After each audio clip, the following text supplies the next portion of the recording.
Like you couldn't Is that do dial-up? yeah, Yep. you couldn't do Yeah, that's what dial-up are. like your actual like house phone and the internet at the same time. So it would Yeah. be like one or the other. If somebody went and picked up the phone to like It call cancels somebody, your internet. it would kick you off the internet. Yeah. Yeah, All it's right, Doug, crazy. kick us off. That was a good intro. Yeah. Welcome back to another episode of the Owner's Playbook. I'm Doug Evanall, joined by Josh Caruso. Today, our guest is Alex Nguyen. He is the Chief Revenue Officer for our company, Omnyra. Alex has a ton of sales experience, plenty of experience working with entrepreneurs and as a sales leader. Alex, welcome. Tell us a little bit about your background and how you got into sales. Hey guys, thanks. Happy to be here. I've been in sales probably for the last decade. Um, it was a big life changer for me. Um, Originally, I'm 28 now, so turning 29 probably in about a month here. But my first sales job was pretty altering for myself. What motivated me was I was always quite a good student, was in university at the time, and I was taking business and psychology. I thought I would continue to do that and eventually open my own business or become a psychologist or a lawyer or something like that. But I realized one of the biggest skills that I was facing, skill deficiencies that I was facing kind of going into business was my communication. I felt like I was super shy. And so I'm a very swim or drown type person. So as I was doing university, I realized I was learning more from books and trying to learn skills than I was actually university, even though I loved the environment. So I decided to take a drastic change. And I ended up dropping out of university. It was actually supposed to be temporary, but I took my first sales job. It was door-to-door fundraising. And, That sounds and rough, dude. I remember my very first sale was actually pretty, like, it will always stick to my head. I probably had to hit like 50 doors of just getting rejected, just be like, hi, sorry, would you like to donate like to this charity? I had this like little, I think it was an iPhone 4, iPhone 3 at the time, like just hung around my neck, where we would take people's information and they would sign up for monthly subscriptions for whatever charity that we're peddling at that time. And I remember just coming to this old lady's house, and she was just so nice, and she was like, she automatically said yes right away, and I was like, hey, would you like to support this charity? She said yes. And I wasn't really trained on how to actually sign somebody up. The phone was kind of slow, and all I kept on saying was, I was just shaking, and I was just like, sorry, sorry, and I keep doing this, sorry, yeah. And she's like, no, just sit down in my living room, it's okay. I'm like, I'm trying to figure it out, sorry, it's already been like 15 minutes trying to like put your credit card information in. And she's like, yeah, well, if you say sorry one more time, I'm going to kick you out of my house. And then she literally told me like, hey, I know you're just starting sales like right now, but there's going to be one day where you're going to be absolutely excellent like this. You're going to look back and you're actually going to laugh at this situation. Right. It's obviously your first time on this. And I was like, okay, cool. Yeah. It's like, don't worry, I'm already sold. But if you do say sorry one more time, I can't take it. I'm kicking you out. So she was very nice. That was my first like interaction ever, like kind of making a sale. Then I realized, okay, maybe this isn't that bad. So I decided to keep going. It was an hourly job, wasn't a commission, but eventually, and I was the youngest person to get hired during that job as well. But after doing that job, I decided to take a different commission-based door-to-door sales job. And I think the first day that I made $400, I was used to making like, 15 bucks an hour or 13 bucks an hour doing whatever. And I made 400 bucks in a day, and I didn't even work a full day. I think like something clicked in my head where I was like, wow, okay, we don't have to get paid by the time. You can get paid what you're worth. And I think I was just addicted ever since. Maybe for good, maybe for not, I don't know. But ever since then, I pretty much had worked on per performance or commission ever since, from the age of like 18 or 19. Doing That door to sales like sounds a lot like your experiences doing recruiting, Josh. I was gonna say, like, I love that was your first positive experience. I imagine you've had a lot of negative ones. I'm just thinking the first time I knocked on someone's door, it's like asked like, hey, can I speak to your son about joining the Marine Corps? They're like, get away from me. Yeah.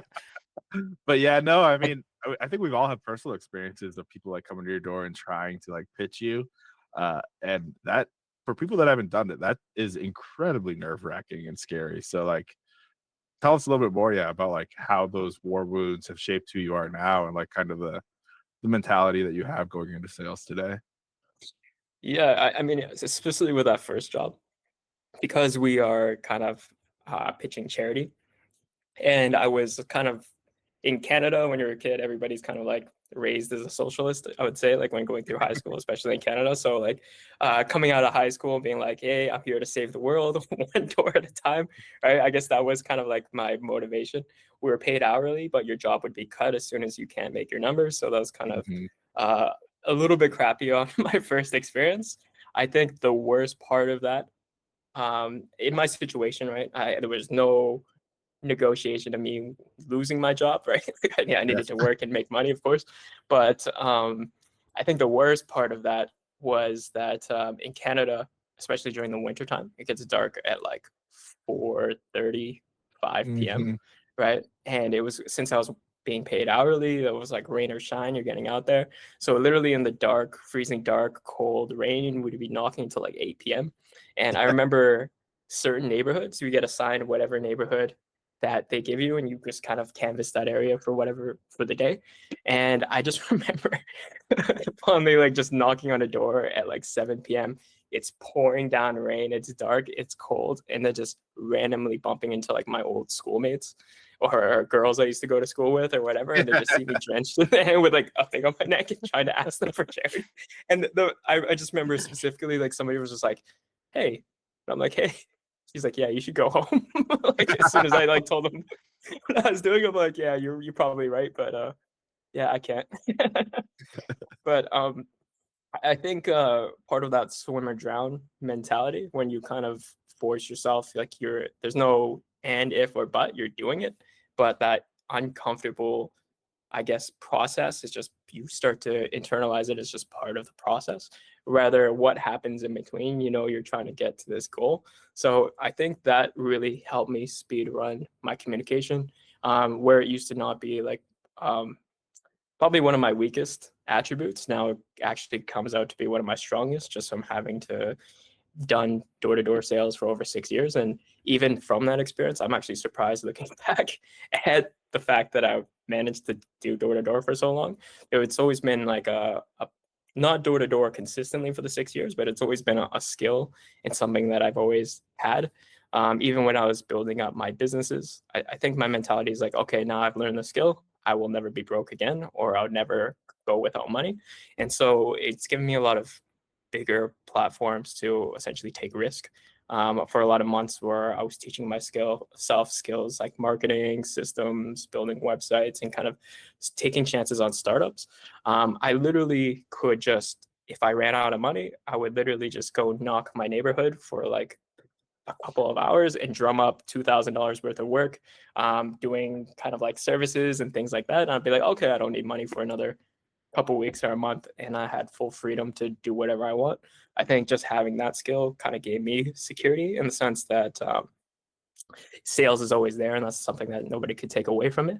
But I definitely think with like my generation, it's getting a bit harder, just because that ability to take rejection is something that you don't really see as often anymore. Yeah. So I think, yeah, if I look back to myself when I first started, I would have just crumbled. And I didn't crumble, but like, I was a very like fragile human being.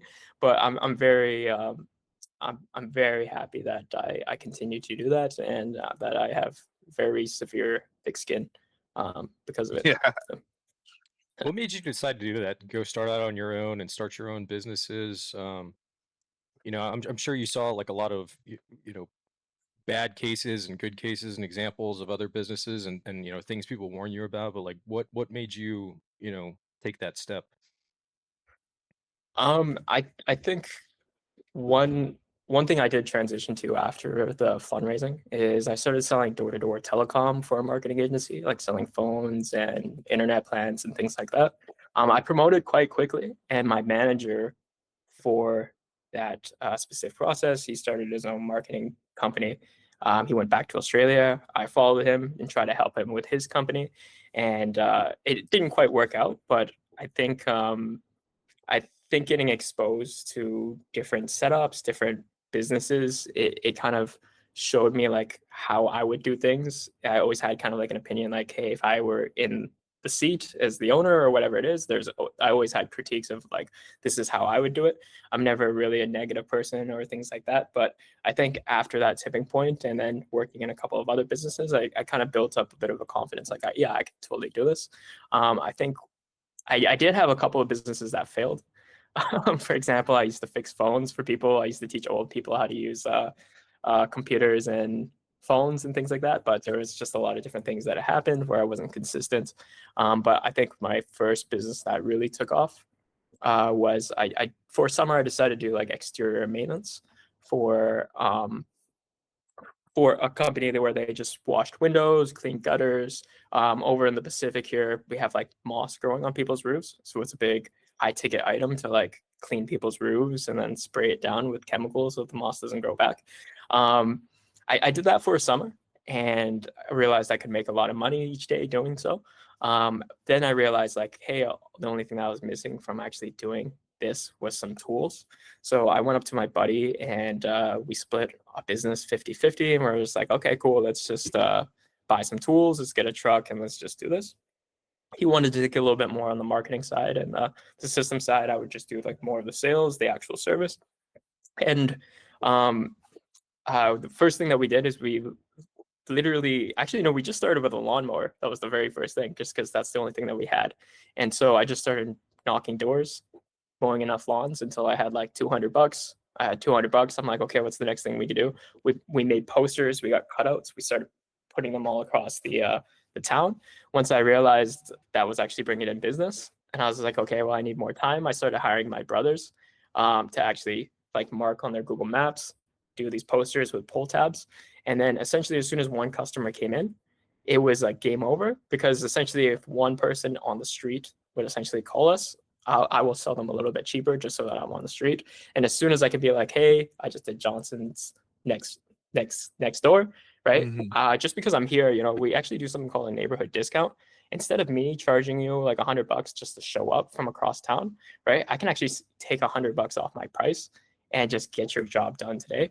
And then in that price, even though if I charge somebody like $200 to clean their gutters when it's normally like $300, these are Canadian prices, by the way, I could get a job like that done in an hour. So I went from, hourly jobs making like all my friends making like 15, $20, whatever an hour. That was good money to them, right? But for myself, I realized, okay, I obviously have leverage here. I can make $200 an hour if I can just start to do these different services. That started to scale up where, okay, the door to door, I started training other door to door people. That alone really was what motivated me for sales management, was when I would take somebody that was making $20 an hour and show them how much money they can actually make working on performance. I think there was one time where I trained one of my old buddies that I used to work with in the telecom thing. He came in, worked with me, and literally after 1 week of training, I'm like, okay, today I'm going to let you go by yourself, right? I'm taking a day off today, but I'm going to let you go by yourself. Let's just see how it goes. And at the end of the day, he gave me a call. I think he was nearly in tears, and he's like, dude, I just closed like these 4 jobs for this much, this much, this much. And I'm like, yeah, give me like 2 minutes, right? Yeah. I go on my calculator, I calculate it out. I'm like, dude, you just made $770 today.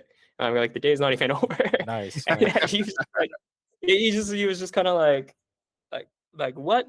Like Yeah. breaking his belief system. Mhm. And so like I had that moment for myself, but I think when I was young and doing that for other people, really was like the most rewarding thing out of everything that I did building that business. Where that business kind of derailed, I obviously still have tools. I can always make money at a time. Whereas no slight to my business partner at the time, we're still friends, but his skill set was essentially he spammed marketing, not concentrated marketing. So even though we just did exterior maintenance, he would just be like, "Yep, now we're a labor hub. Yeah, now we're a general contractor," and then Yeah. essentially would just spam the whole city. People would love us because they would see our name everywhere. But what would happen is that we had people asking us like, hey, can you renovate my kitchen? Hey, can you redo my roof? Hey, can you install a window? Right. And we said, yep, yep. Started calling up contractors, and I'd be like, hey, I have a window job. Can you do XYZ? And it started just like this mass. We're a labor hub. We started doing this mass thing, and I started trying to like subcontract all these jobs, just thinking like, oh, we get job, we get contractor, and we get job done. That's all that has to do. Easy money. Yeah. Right?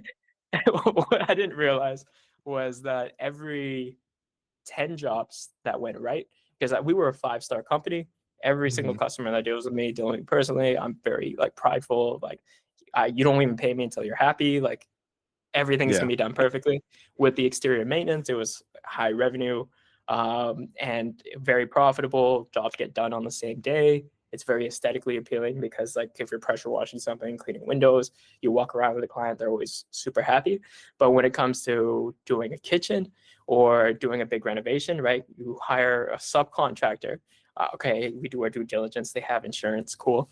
And then essentially you hire a subcontractor, and what if they don't show up that day? What if like sorry, my headphones died. What if they don't show up that day? What if they do something shady, or they get backlogged, or the work that they do starts to come out crappy? And so I realized for like every 5 to 10 jobs that went right, one went wrong, and one that went wrong could go terribly wrong. And then that means, like, because I had so much pride in my business and myself, I would be like, okay, don't worry, I'm going to pay for this to get it redone, and it's going to be done right. And I started to slowly realize, only taking like a 10, 20, 30% margin on all these jobs, one job that went wrong would literally cancel out my entire week of projects, just because it would cost me thousands of dollars to fix a bad issue or to replace whomever is doing what. And even if you're doing a subcontractor agreement, right, you never know who's going to do XYZ. And I also, because I was young, I also believed that I should hire other young people that says, yes, I'm a carpenter. Yes, I can build this drywall. I've had a lot of horror stories where we went into a house. The guy was a priest. Their family was the nicest family whatsoever. And we ended up having to do the same wall 4 times because I trusted the wrong person to do XYZ. And unfortunately, that came out of my pocket. But there were a lot of examples where I had to learn really quick. I think business partnerships can be a little bit a sticky situation, especially when you're young. You don't want to do a business alone. It's less exciting when you have somebody with you. So I think, like, at the time it was just like, yeah, 50-50, let's just do this. What I started to realize was everything was pretty much on me during the time. And to make sure that everything was up to my standard, I started working from 40 hours a week to 60 hours a week to 80 hours a week to 100 hours a week, to the point where, like, I'm barely sleeping. My brother, who was my roommate at the time, was just pissed at me. He's like, dude, the house is a mess. I'm like, I physically, like, don't have time to, like, do this. And I'm like, hey, I'm already hiring staff to help me. Why don't I hire a cleaner? He's like, my brother is like, you're a disgusting pig. You should learn how to be an adult and clean up yourself. I'm just like, well, I'm like, I can't. I don't even know what to do. Like, I need help. Like, I just need time back that I don't have. I'm like, I'm about to burn and crash. And so I think there was this period where I had all these projects. So I was just like, hey, why don't I hire project managers? Right. And I was good at applying for government grants. They're like, hey, if you can hire these people during this time, we're going to subsidize some of your hiring, things like that. So I started like, okay, cool. Why don't I hire project managers? And I focus on the exterior maintenance side because that's bringing in 80% of the income, right? And so during that time, I was hiring people. I was like in my early 20s, I think 22, 21. And I was hiring people in their 30s. And I'm like, yeah, I'm like, cool. I have all these staff and I have an office and I have all these different things. 6 months later, from like where we started with that lawnmower, we went from like 0 to like 50K, charting 100K revenue a month. And I was just like, oh, okay, awesome. Like, look how successful I am. I have this, I have all these staff, I have all these things. And I was like, okay, now we have all these leads. You project managers, go find contractors and get these jobs done. I'm going to go focus on what's bringing in the money. That did not fix anything. I realized because I had more staff, it just means I had more managing to do, more bubbles to burst, more mouths to feed. And so I think there was this point where And on the exterior maintenance side, I had probably about 10 salespeople going out doing jobs, which was good as well. I try to hire managers for that.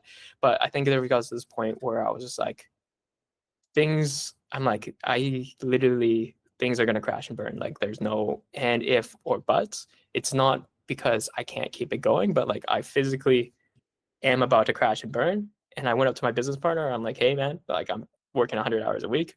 I don't know what you're doing, but I need Yeah. right? And I'm like, I'm just gonna tell you now, like I'm a week away from crashing and burning. And I'm like, I went up to all my managers and I'm be like, hey, I love you guys. I'm trying my best to like make it work for everybody. But like I'm the only one that is like about to burn. The only reason why that everything is going is because I'm essentially going door to door, doing teams, killing it in sales, putting that money into this, which is obviously not bringing money back. We have all these different things going on. And I'm just like, I am about to, like my brother, every time I go home, he's pissed off at me. The house is a mess, all these different things. And I'm about to crash and burn and everything's going to burn. So I'm just going to say we have 2 weeks to get things back on track. If things aren't back on track, we're probably going to shut down the business. And so I went to my business partner. He's like, okay, I understand. Nothing really changed in that 2 weeks. And it got to the point where like, okay, sorry guys, like this is just crash and burn, like not crash and burn, but just like I'm cutting everything. Right. So I stepped away from that for a little bit. And then I kind of like trickled back in just by myself. And I realized I was making more money working 10 hours a week than I was working 100 hours a week just by myself.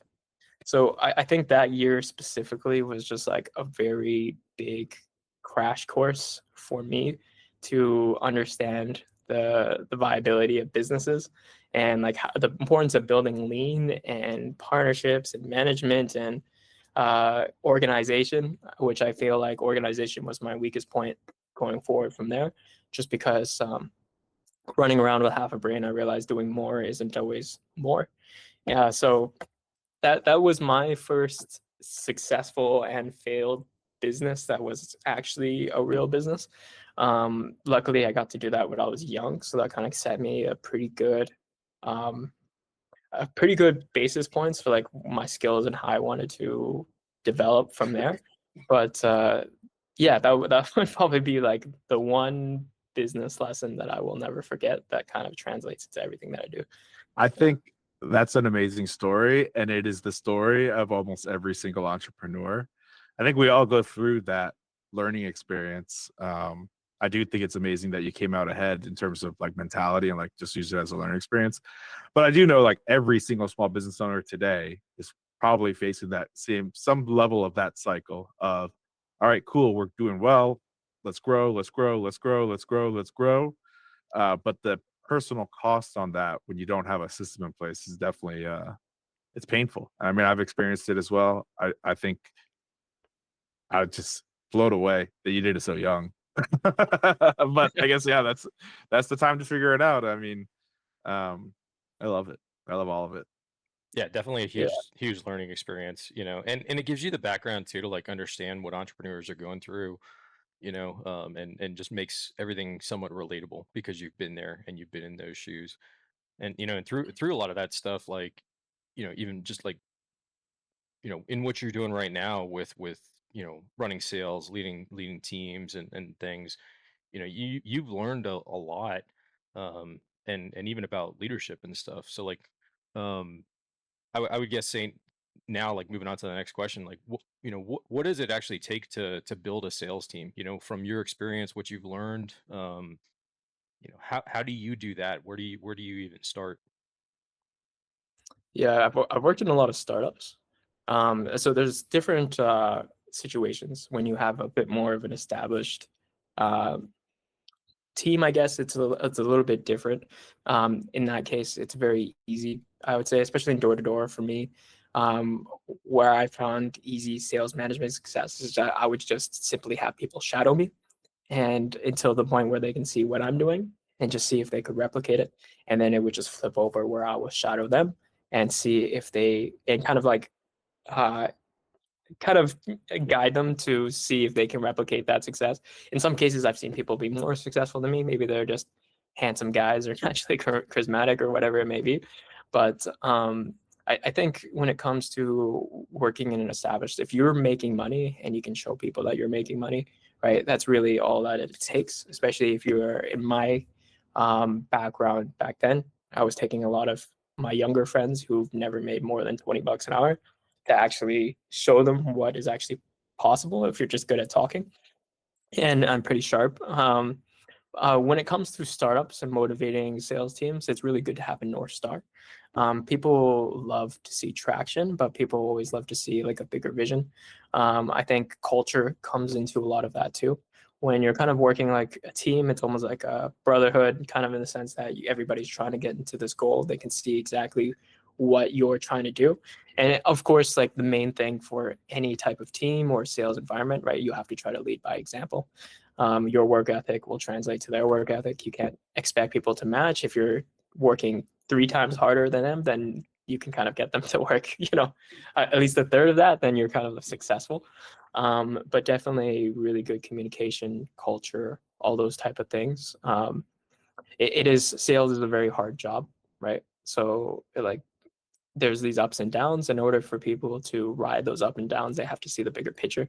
And I think that really is what motivated me when I first started sales, is that I guess I saw the bigger picture in terms of the skill set I was going, as well as there was the social justice warrior inside me coming out of high school, trying to change the world one door at a time. But I think if people have a bigger purpose and a bigger vision, they can ride through anything, ebbs and flows, peaks and valleys, when they know what the destination might look like. What about for like the business owner though? Like if they're really good at like doing their job, but they found that they're like not as great at selling what they do. How do you look at that? How do you approach that? Is it something that they can learn to be better at, or what's the point where they should just hire somebody to do sales or do marketing for them? I feel like anybody can learn how to do that, and they can create their sales systems to be less friction. But I always tell business owners to leverage their biggest skills in terms of what brings in the money, right? So if they're a 1 out of 10 in sales, it'd still be good to learn how to do sales, obviously, as a business person. But if they're bringing in money, just being an expert at doing what they're doing, I'd say try to build a system around you that highlights your strengths. The chances are, if you're a 1 out of 10 in sales, it probably is pretty painful for you to do sales. Like it's not a comfortable process, right? In terms of like making the process easier, there are things like guarantees, flat pricing, things like that you can kind of lean into where it's not really much of a sales friction. Obviously, this can kind of change industry to industry, but there are definitely different ways to smooth that sales process where you can just kind of not really have to sell, but you just go straight into what you love doing, is like providing the service. For me, I always feel like once somebody is good at sales, it never feels like sales. It almost felt like, especially when I was a kid going door to door, it just felt like I was having conversations with people. It really depends on what you're offering too. You never want to sell something that somebody's not genuinely better off, right? So if you have a product that you believe in, it feels like you're just walking around talking to people and helping people at the end of the day, right? And I have been in situations where maybe I was selling something that I didn't feel like was totally putting somebody better off. I would quit those jobs right away. But that's just something that is a non-negotiable for anybody going in. But definitely with a business owner trying to get into sales, coming back to that, I would definitely say it depends. You definitely want to work on your communication. But if sales is not your strongest suit, lean on what is your strongest ability and then build a system and a business around that and what you love to do as well. Yeah, I think something that I've noticed is people try to overcomplicate what it actually is. Like a lot of businesses are like, well, how do I get more leads? How do I get more jobs? How do I expand? How do I grow? And so they start investing money into things like get quick or get rich quick type stuff. And like they don't realize like there are fundamentals that have worked for business for centuries, that if you just follow the basics, good customer service, have people that are dedicated, that believe in the mission, believe in what you're doing, and having them represent your company, I think it goes a long way. And people trying to take shortcuts and not realize that it is hard work. And like it's just hard work, effort, dedication. To that note, there is a whole bunch of that we've gained from technology, which I think people are kind of losing sight of. Some of the things that you've taught us about, I think, have been amazing. But how do you see current tech, AI, automations? How has that helped in actually achieving the goal? Obviously, the blocking and tackling, the fundamentals are the same, but now it greatly increases productivity. How do you see some of that stuff, or like what are some of the tips and tricks you might have Especially because for you've seen businesses like the looking? whole scale, right? Like door to door to like, phone, SMS, like email and stuff, like, all of it together. Yeah, when I was going back, all I had was a business card. Half the time, my business partner wouldn't even give me a business card. And like, so I was pretty much maybe just a T-shirt. But I think like fast forward to now, the biggest thing is that people have leverage where they before they didn't have access to, where a lot of the things that people should be doing, what would have made a 10 out of 10 salesperson back in the day, can actually be compensated with technology. That includes follow-ups, building trust, all these little things that really help a business person or a salesperson be super effective, because it's not just about that initial sale. A lot of the revenue and things that I brought in was big successful is always the follow up and then the upsells and things like that. When you have a system that can automatically nurture everything that you do as a salesperson, if I back in the day, if all I had to do was bring people in and everybody was followed up with text, emails, nurtured reminders, a lot of those things is what I pretty much just got lost in the process as I got busier. And I realized that was half of the value, or I guess half of the profits that could have been put in my pocket, which was something that I could spend less than $100 a month to actually like double my output, rather than just doing things old school. And then if you look at a managerial and building systems and then bringing people in terms of like training, onboarding, management, right? That leverage goes from 2 to 4 to 10 to 20, right? As opposed to me just walking around with business cards and then teaching other people to walk around with business cards and then hoping they call me, right? Definitely there's a lot more leverage with technology that people have no idea. So that I think that's really cool that we do, because all these gaps that I can see going through the business processes, that I could just really help people do like a profit discovery to understand like how much money they're actually leaving on the table without even really doing anything different than they're doing, except for just optimizing what they have. Yep. So in your experiences though, like just building these types of organizations, creating sales teams and even now as, the CRO for Omnyra, you've been put into like a lot of leadership positions. So like what are the hardest lessons that you've learned as far as that? Yeah, I mean, there are different forms of leadership, right? And I what I really loved about Omnyra is that you guys kind of embody the servant type leadership, and that comes from genuinely caring, not just because we have to, right? When you really care about your team, care about your success, everything starts from top to bottom, and so when you're really involved into the process, you start to see things from many different perspectives and many different angles, right? And it also can be hard as well, because when you're juggling a lot of people and you're responsible for a lot of people, that also can take a toll on you as well. But one thing I noticed, as there's so many different personalities, there's so many different businesses that we work with, we look at so many different angles that you see so many sides of diversity when it comes to organizations and people, that yeah, it starts to broaden your perspective on things. um, yeah, I'm not sure if that answered your question. No, Fully. no, no. Yeah, that's great. Um, I guess maybe we'll wrap it up with this. Like, if you're sitting across the room from a business owner, or have them on the phone, or in a video call like this, what's the advice that you have for them on how to grow? One thing that you would tell them, as it relates to sales, as it relates to marketing, as it relates to business in general. um, Definitely have an honest conversation with yourself to understand what your strengths and weaknesses are. I think the main thing, especially with small businesses, is that everybody tries to wear every hat. The responsibility usually falls on the business operator and owner. And even for me going through that experience, there's a lot of pride in terms of your service, letting go, letting other people do things. But if you can kind of remove the emotion from that decision and try to look at your things in terms of what do you actually want to achieve through this business, and kind of have a North Star for yourself, and kind of pull away the emotion and try to look at things objectively, I think things will start to fall together, because people try to soldier, throw everything on their back, and think that as long as it's working and things are moving, then everything is okay. But really, what somebody needs to do is just get systems, build a business that actually works for their life.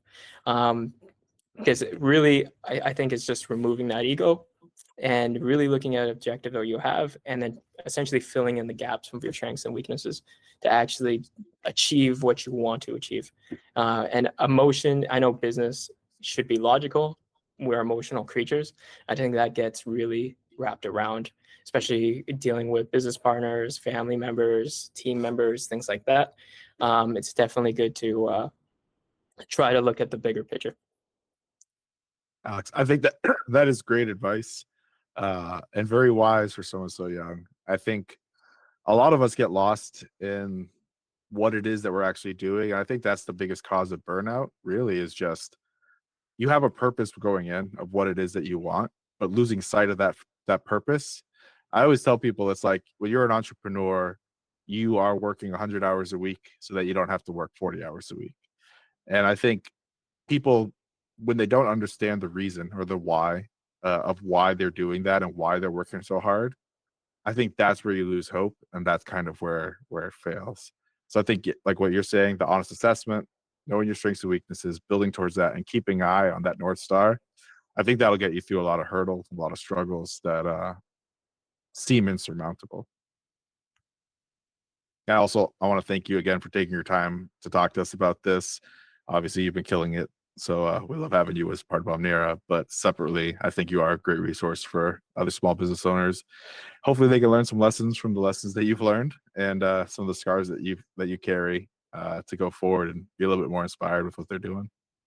Yeah, it's my pleasure, and I appreciate you guys having me. Honestly, it's any time. If I can help any business owner kind of go through any of the lessons I had to go through without having to go through it, or just learn a little bit, that means a lot to me.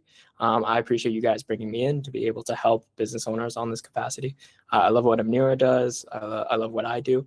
So yeah, and if there's anybody out there that wants some free advice, feel free to hit me up. I'm always happy to help out any business owner out there. All right, thanks for joining us, Alex. It was a great conversation, and we'll continue to have plenty more conversations as we grow as a company, and talk to you in interviews like this.